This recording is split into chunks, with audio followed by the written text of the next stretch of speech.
Eu vou continuar, eu vou começar, né, contando a história deste senhor. Ele passou por eutanásia.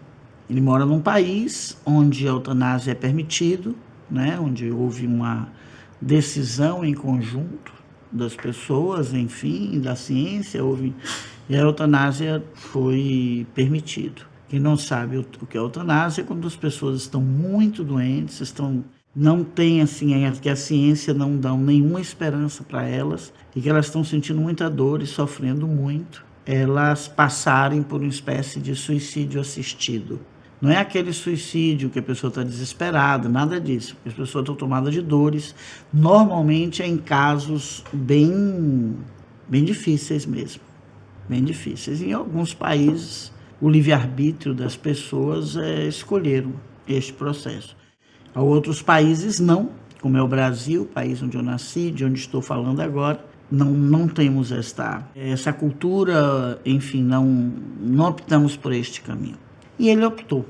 Ele narra que a situação dele estava assim já muito difícil, completamente difícil, mas o que o fazia mais sofrer era assistir a dor dos filhos, não é? A dor da esposa dele, o sacrifício, porque ele também teve um problema sério com necessidade de sangue, e da família ir atrás e procurar pessoas para conseguir hemácias, conseguir sangue para ele, enfim.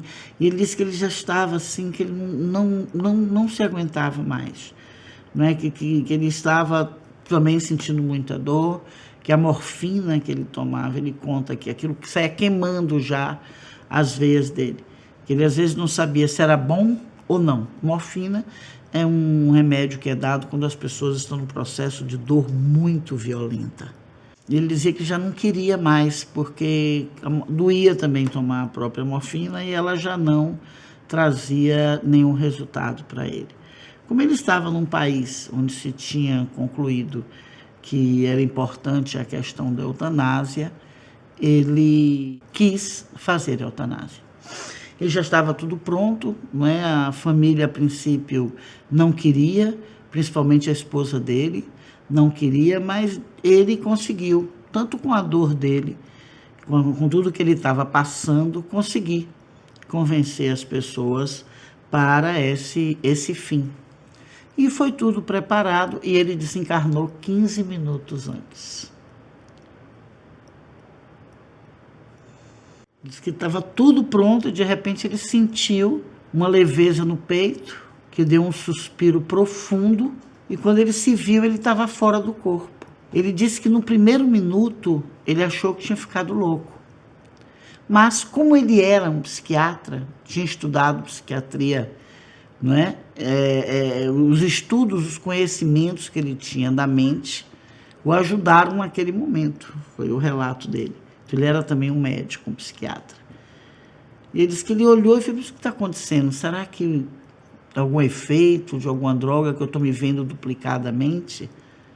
Aí ele começou a sentir o corpo que ele estava falando bem, sem nenhuma dor, sentindo bem, andando em pé, e o outro corpo completamente entregue ao sono profundo.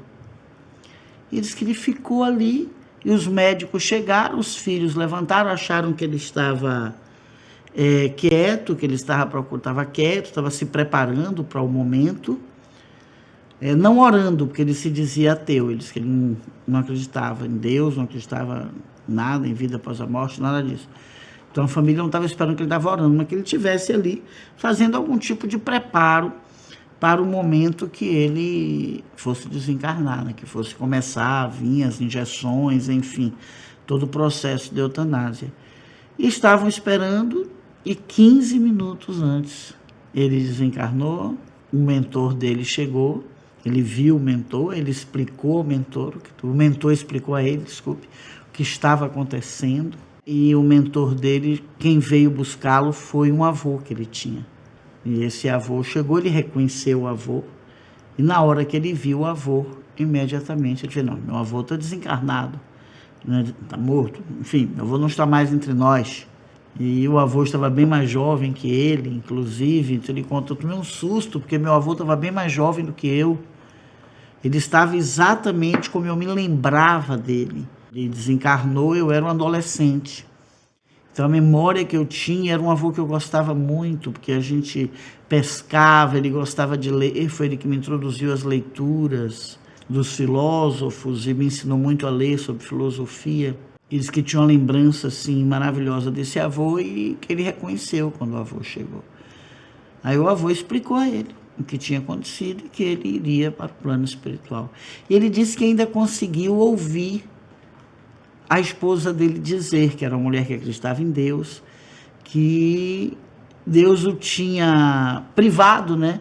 Ela fez, eu orei muito para que Deus o privasse dele fazer uma eutanásia, e Deus me ouviu. Foi assim que ela entendeu o que tinha acontecido naquele minuto. E ele seguiu para o plano espiritual. E é bem difícil, né, para uma pessoa que é ateu, que não acredita em nada, para nós que acreditamos, quando deixamos o corpo físico e seguimos só com o corpo espiritual, né, com o nosso perispírito, o corpo astral, todos esses nomes estão falando do mesmo corpo, o corpo emocional. Já é um processo forte confrontar com a existência, confirmar, né, confirmar nossa mente. Você imagina para uma pessoa que era ateu, que não acreditava em absolutamente nada. Então esse é um relato que eu fiquei muito impressionado, eu fiquei assim, puxa, né? E você, ficou impressionado com esse relato?